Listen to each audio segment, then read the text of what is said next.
And we are back with more on News Talk Saga 960. So very glad you could join us on this edition of the Mark Petronis Show. Well, still a lot of talk about the leak of this draft decision, allegedly, by the Supreme Court in the United States, having to do with Roe versus Wade, of course, the landmark decision dating back to 1973 that essentially made abortion a protected right under the Constitution. It was always a legal house of cards, always has been questioned, and it took almost 50 years. But we are told that the Supreme Court now is on the verge of overturning that decision. The question is, why are people freaking out about it north of the border?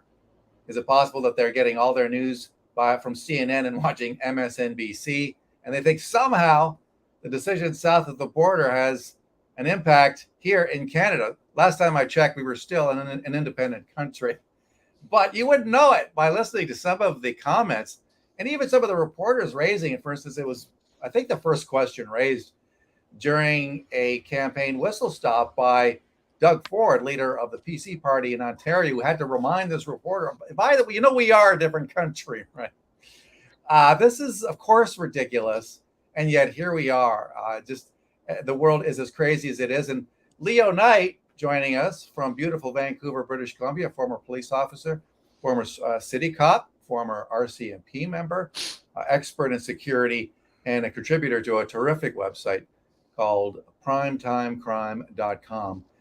Leo, you've seen this happening. I mean, I've heard a lot about it in British Columbia, so much so that a former reporter at the CTV National had to tweet about it, tongue-in-cheek, saying, apparently BC is safe for the time being, given that the Supreme Court decision, or this alleged, it's just a draft decision. It's not official by any means, and may be very different when it comes up. We don't know, but here we are.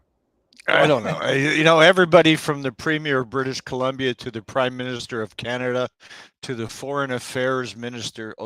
Global Affairs Minister of Canada yesterday seemed to feel the need to weigh in on the Supreme Court of the United States draft decision. It's not even known whether that's exactly the decision that will be coming out in June.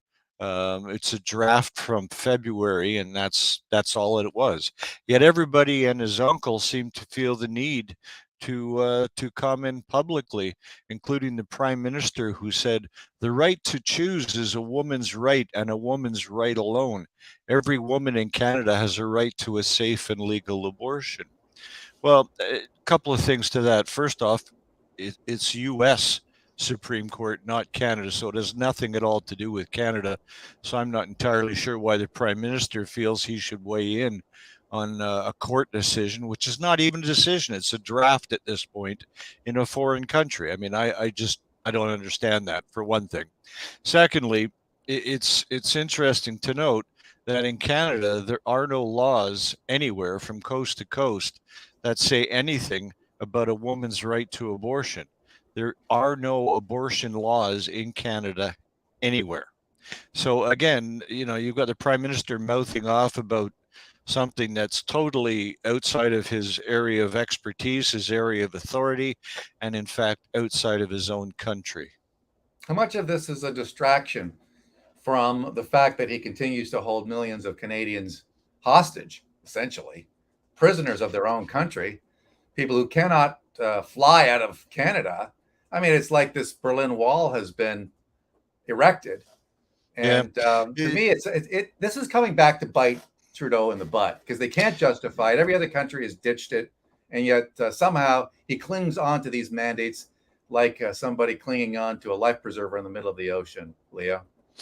Yeah, I can't explain it, Mark. The Minister of Transport was asked again yesterday how long he plans to continue to hold Canadians hostage, and he stammered and stuttered and burped and wheezed, but he didn't he didn't say anything of any importance to anyone. Let's take a minute, Leo, and listen to what happened here. Let's listen to this exchange. Listen. Where's the audio here? Yeah, here we are. We're gonna get it. Okay. If you want to visit Big Ben or the Queen? No problem. Passengers through Heathrow no longer require tests or proof of vaccine. Want to visit the Hans Christian Andersen Museum or the Little Mermaid by the Sea? Feel free. There are now no travel restrictions in place for tourists visiting Denmark. Always dreamed of visiting the Leaning Tower of Pisa or the Trevi Fountain? No health pass needed. Yet Canada is left behind in a myriad of mandates as tourist season looms. So when the Prime Minister said that Canada was back, did he mean the back of the line for ending the mandates? The Honourable Minister of Transport. Mr. Speaker, the last 2 years have been very difficult on Canadians. Once in a 100-year pandemic has compelled governments around the world and in Canada to put together a range of measures to protect the health and safety of Canadians. Over the last few weeks, our federal government has been adjusting these measures. Just so we're clear, Leo, yeah, they adjusted these measures, but they were beneficial to people who already got the shots. So yeah, now you don't need a test if you had your shot. So they had to give another carrot to those who got the shots so they could pat them on the head and say, there you go, good little boy, girl, you got your shots. Meantime, they've done nothing to loosen up the mandates as it applies to people who've decided not to get the shots. Well, yeah, and the other ridiculous thing about it all, first off, we're the only country left in the world who still has any sort of mandates, bar, I believe, Portugal, which still has mandates for wearing masks on buses and tram cars, etc. We're the only country in the world that still has travel mandates for airlines and trains, etc. So I don't understand that. And then, for him to start going on about what is essentially 2-year-old history going back to the start of the pandemic. Well, that was then. This is now, Minister. Why are those mandates still in place? There's no reason for it that I can see, Mark. I don't know about you. And to add insult to injury in the whole thing, I don't know if you noticed or not, but yesterday the Pfizer company dumped 80,000 pages talking about its vaccines and the risks there too. And they did it, and oddly enough, every news station was concerned about the American Supreme Court draft thing on Roe v. Wade, and everybody ignored the Pfizer report, which actually said in it that the Pfizer vaccine, which we had been told was 95% effective, was in fact only 12% effective. So that's Pfizer's own documentation. It's their science. Exactly. So, can you explain to me why our country still has mandates? Roughly 12 million people are still unable to travel outside this country despite their charter rights to do so. For a vaccine they refuse to take that is only 12% effective. Do you remember at the start of the pandemic, let's go back to like 2020, March, actually before that, January, then President Trump imposed a ban on incoming flights from COVID-19 hotspots, whether it was Wuhan or whether it was Iran, for instance, Italy. But the point is that he didn't want people coming in and spreading the virus. At the time, Justin Trudeau said, no, that's racist. We can't do that. That's a bad thing to do. Keep coming in. And for months, this went on. He would not ban the flights of people coming in, many of them untested. Yeah, yet now, all of a sudden, he bans Canadians even from taking domestic flights. Yeah. Leo, this guy's a nut. He's a lunatic. He's a psychotic. There's absolutely nothing about this that makes any sense at all, except that he's a vindictive little so-and-so. Yeah, you'd be hard pressed to try and establish that he was a serious prime minister. Did you see, by the way, him getting ignored by Guy Lafleur's family at the funeral yesterday? I couldn't help but notice that was a particularly poignant moment. I did see some video on that, and if I can find it, I think I'm going to maybe bring it up. But I got to show you something else too, because this is kind of cool. What happened yesterday during the and I know you're a bit of a Jays fan. All right, so here's what happened. So Aaron Judge hits a home run. A Canadian, a Jays fan, gets the ball, and let's see what he says. Let's see what he You does. say he gets away with a lot of those, and it's hard for hitters to square them up. We don't see that a whole lot, but Judge was on it. He gets the ball, and he hands it to a young New York Yankees fan with a Aaron Judge shirt. Who promptly gave him a hug. Yankee Look fan at wearing that. a Judge T-shirt. Wow. It's a blue. I don't know. I hate to politicize something like this, but I thought we were such a bad country. I thought we were systemically racist. I thought we were genocidal. I thought we were a country that didn't even deserve to be a nation, so we have to be a post-nation state. I mean, we have a prime minister who has spent his entire time in office telling us what a crappy country we are. He never says anything good about this country. All he does is apologize for it. Here's an example for everybody to see that we're not a bad people at all.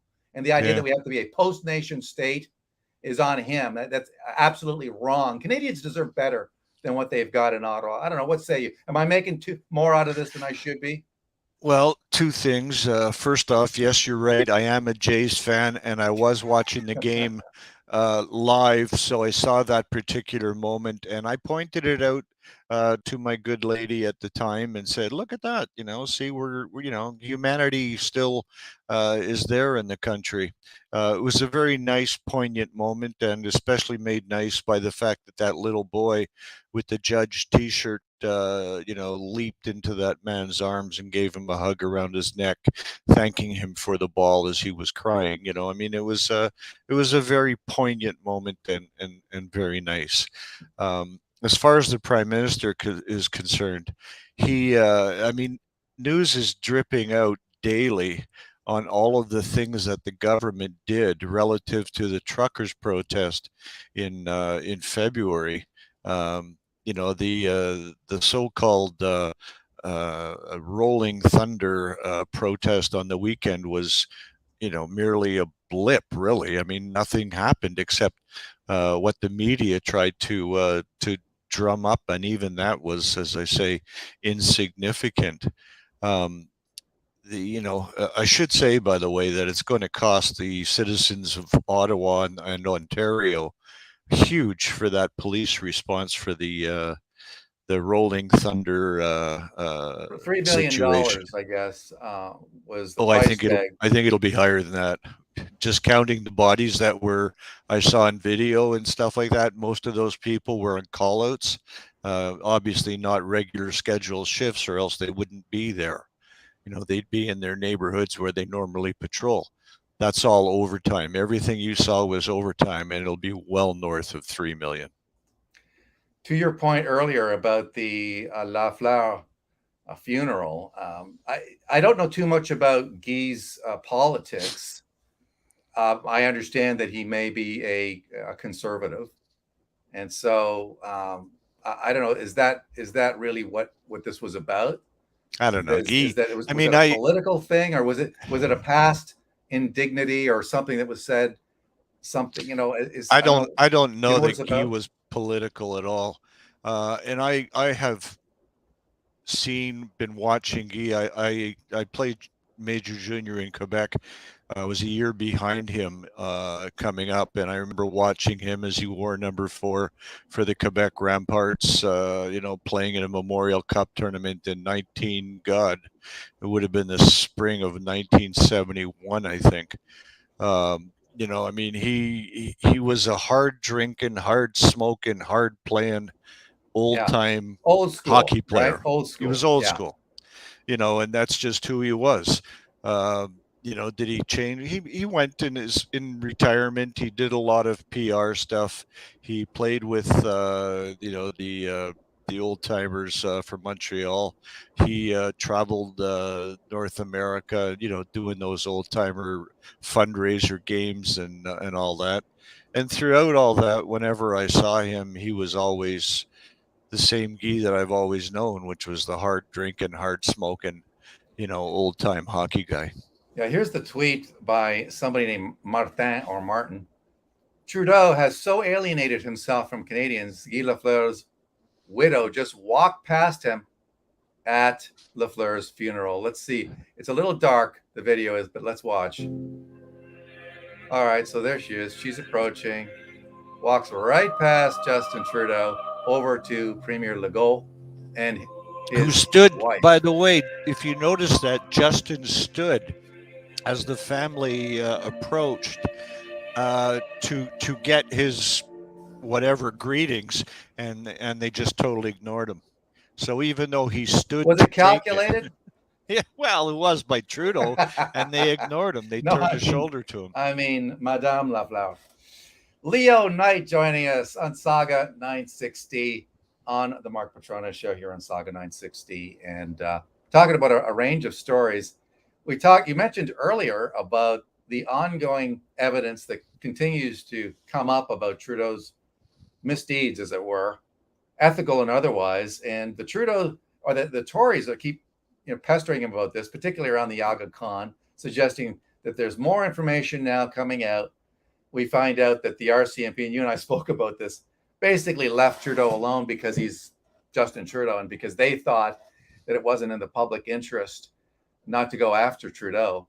Apparently, going after people that high up the political flagpole is bad. It's not in the political interest, really, to do this. Yeah. But my question to you is very simple. Does it make any sense at all? Is there any point referring Trudeau's criminal activity to a politically compromised RCMP? Is it a waste of time to send this to Brenda Lucki, who obviously is never going to do anything about Justin Trudeau? Boy, that's a tough question, Mark. The RCMP have a section, a squad, if you will, of investigators in Ottawa that are there to do nothing more than investigations into corruption by politicians. That's their mandate. This should fall within that mandate, and for whatever reason, senior management of the RCMP decided to usurp the authority of the Crown Council in Ottawa and decide what is and what is not in the public interest. In my opinion, as I said to you, I think last week, Mark, when we talked, that is so totally outside the range of authority of the RCMP. It boggles my mind that they even said it. Having said that, the RCMP is where those investigations should be conducted, and they should be conducted absolutely independently of both senior management of the RCMP and the government. That is the only way that they can be done totally independently and be seen to be done independently with no influence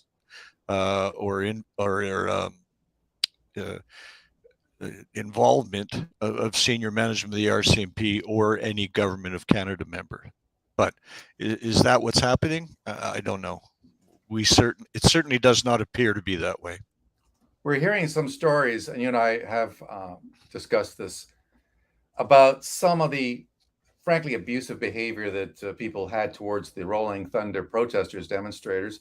Now, we're getting this in dribs and drabs, but one of our listeners, a very nice lady, saying, look, we know for a fact that people threw eggs at the protesters. We know that there was some abusive talk directed at them, but, talk is one thing. Throwing stuff at protesters who are legally, going through their, expressing themselves, their rights to do so. Well, now you've crossed the line. The question being, did the RCMP or did the police on site? I don't know if was it the RCMP. I don't think. City cops again. Did they ignore some of that type of activity? To your knowledge, are you hearing anything about the fact that some people threw eggs and other articles at the demonstrators and the police just stood by and did nothing? Well, first off, somebody, or perhaps a collection of somebodies, are trying to suggest that it was the police who were throwing eggs. First off, I just can't see that happening. I mean, that would be an escalation to the point that the RCMP on the front lines would escalate and then have to de-escalate, and possibly putting their own lives and health and physical abilities in into a problem simply because they threw the eggs and instigated. Just can't see it happening, for one thing. Secondly, I don't know where the RCMP would be hiding eggs in their persons. That's a very fragile thing. I mean, if somebody threw eggs at some hairy-ass bikers, well, then that's on them, and I don't think that that's probably the wisest course of action. All right, so we've had another attack. To me, this is an indication of just how ugly this debate over free speech is. Dave Chappelle now being attacked, tackled on stage. I mean, to me, this says that the anti-free speech crowd is becoming more dangerous by the day. These people are so woke, as like all it takes is a hair trigger. At one point, Dave Chappelle said, "Was that Will Smith? You apparently attacked on stage at the Hollywood Bowl in the middle of a show, towards the back end of the show, and somebody from the audience jumps on stage, jumps on the guy. Chappelle laughed it off, but apparently this guy is now accused of having a potentially deadly weapon, a replica gun is what they call it, that apparently has a blade of some kind that extends from the barrel. I don't know anything about these things. You would know better than I. But is this an indication that things are getting out of hand between people who are pro-free speech, like Chappelle, like the Elon Musks of the world, like the Joe Rogans of the world, and the crazy-ass lefties, woke types, who want to shut anybody up who dares say anything that might hurt their feelings? Yeah, it's troubling on so many different levels that a comedian is not free to express himself as he sees fit without risk of being attacked. Now, I will say that Dave Chappelle, I mean, he's been at this for a long time. He's a very popular comedian. He's had his own series of shows on places like Netflix, etc. He has his own security that travels with him. How somebody got on stage and got hands-on to him, considering he has his own security, is a whole other question that myself as a security professional would ask. I don't understand how that happened. Having said that, he has his own security. What is the average guy who goes and does a night at the Improv or something at any comedy club in any city in North America who doesn't have his own security and relies on a bouncer in the comedy club for security? What can he expect might happen to him if somebody decides they don't like his speech? That troubles me more, than an attack on Dave Chappelle. Chappelle can handle it. He laughed it off. His security were slow to move, and hopefully, if he's smart, he'll address that with his own security people. Yeah, I would suggest that he should be careful. I mean, he had his special, right? He was canceled himself, almost. Like Netflix didn't quite get rid of his special as the closer, which I watched. I thought was very funny. But when in his references to the quote unquote alphabet people, it stirred up a hornet's nest, and he was attacked. He lost some sponsors. He lost some shows. He did another show in which he talked about. But he did not back off, Mark. No, not a bit. Which is good, because a lot of them would have backed off. Absolutely, and good on him for that. I mean, we need more people with the guts to do that. And it is interesting even to see Elon Musk now becoming more and more. I want to say he's great because he takes kind of a mocking tone to some of the attacks against him. Like he was interviewed by, Entertainment Tonight, by some reporter who tried to tell him. He actually has quite a good sense of humor that I wasn't aware he had. I know. In looking at some of his tweets, it comes through in that. And even his appearance at the Met Gala the other night in New York with his mother, he was joking and funny in that. He was live and, showing a lot more chutzpah than most of the people who attend that all seem dead in the brain. Yeah, I mean, he's got a new toy. He's acting like your typical frat boy would do if he got a hold of Twitter, which is Yeah. to tweet stuff I out should, like, I I'm going to should, buy Coca-Cola yeah, next so I can put the cocaine back in. I yeah. mean, that shows that tells me that he's got a great sense of humor. And he Since he doesn't bought mind. it, by the way, I've noticed that I'm not leaking followers on a daily basis either. For almost a year, my follower count has been standing pat, and suddenly, since Musk bought it, I've grown about 10% in that time. So it seems as though he's having some positive ramifications on what's happening with Twitter. Although I will say that I noticed this morning that Andy Lee was put in the Yes. penalty box for 3 days yet again. Yeah, she was bumped off and then put back in because she's been exposing some shady donations by Chinese interests to the Trudeau Foundation. Yes. But while I got you on here, I gotta run this past you. This is a story by the state broadcaster. How the Nova Scotia mass shooter smuggled guns into Canada.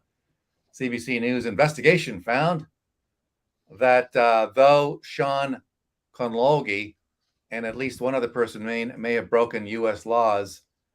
So I think I see where they're going with this. This is the guy. So they're trying to make it seem like Canadian gun laws should be changed, that somehow they are that the fault is not with the United States. This guy's Gabriel Wortman, okay, the guy who murdered 22 people. The story is that an RCMP investigator told a close friend of the Nova Scotia man who killed 22 people that police did not plan to hold the main man accountable for giving the killer a gun, but wanted to know how the shooter acquired the weapons and smuggled them across the border to ensure that guns wouldn't make it into Canada in the future. A transcript of the May 2020 RCMP interview with Sean Conlogue, his friend from Maine, who knew Gabriel Wortman for more than 2 years, or 2 decades rather, has been posted online. And the investigation by CBC found that though Conlogue and at least one other person in Maine may have broken U.S. federal laws by helping the shooter obtain 2 guns he used during the April 2020 rampage, it is unlikely they will face charges. Okay, that's fine. What are you going to do? Charge him in Canada for what? I mean, the incident occurred in the United States, in the state of Maine. What exactly are you going to charge him with in Canada? The premise is stupid. The investigation, the CBC investigative team is frankly stupid for saying such a thing. And beyond that, it's the CBC investigation that revealed what Paul Palango, who's just put out a new book on the situation, by the way, called 22 Murders. I just got it. I ordered it and just received it yesterday, so I haven't read it yet. But I have been following Paul's reporting in a number of media since this whole thing happened. And Paul reported on the main connection to the weapons at least 15 months ago. So congratulations, CBC. Your timeliness is exquisite again. Our taxpayers' money at work. Yeah. Our tax dollars at work. Another CBC investigation reveals what somebody else has revealed months and months ago. Yeah. Great. CBC investigation reveals that another independent journalist actually got it right. Somebody else did something they should have done months ago. Yeah, it's ludicrous, and the whole situation with Wortman, I mean, obviously it's tragic. 22 people were killed in throughout that thing, and I look forward to reading Paul Palango's book on it. But having said all of that, Canadian gun laws had absolutely nothing to do with where Gabriel Wortman got his weapons, and what he did with them. I mean, it had nothing to do with Canadian gun laws, and for all the primping and blustering that comes out of Trudeau, because don't forget, Trudeau, just 2 or 3 days after the incident happened, Trudeau was out there publicly spouting off about Canadian gun laws and how they had to tighten everything up, and that actually was the impetus for him to put over 1,000 different types of weapons into the banned list in Canada, which had was absolutely ridiculous to anybody that knows anything about firearms. But Yeah. whatever. I mean, Trudeau has to be seen to be doing something, so he did something that is marginally above nothing. Leo, thank you so much for coming on the show. Always a pleasure. Can I just circle back just before we go, Mark, to one thing, going back to the whole abortion conversation relative to the Supreme Court. I'd like to remind you of a quote from Ronald Reagan when he was president of the United States in the 80s. When he said, quote, "I've noticed that everybody that is for abortion has already been born," unquote.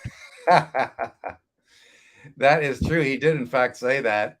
In fact, we could even take a minute and listen to it, because I don't think anybody has quite said it the same way.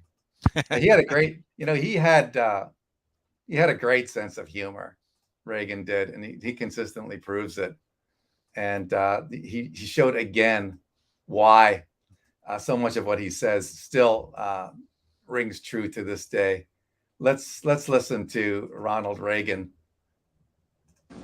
The freedom of the individual for choice with regard to abortion, there's one individual who's not being considered at all.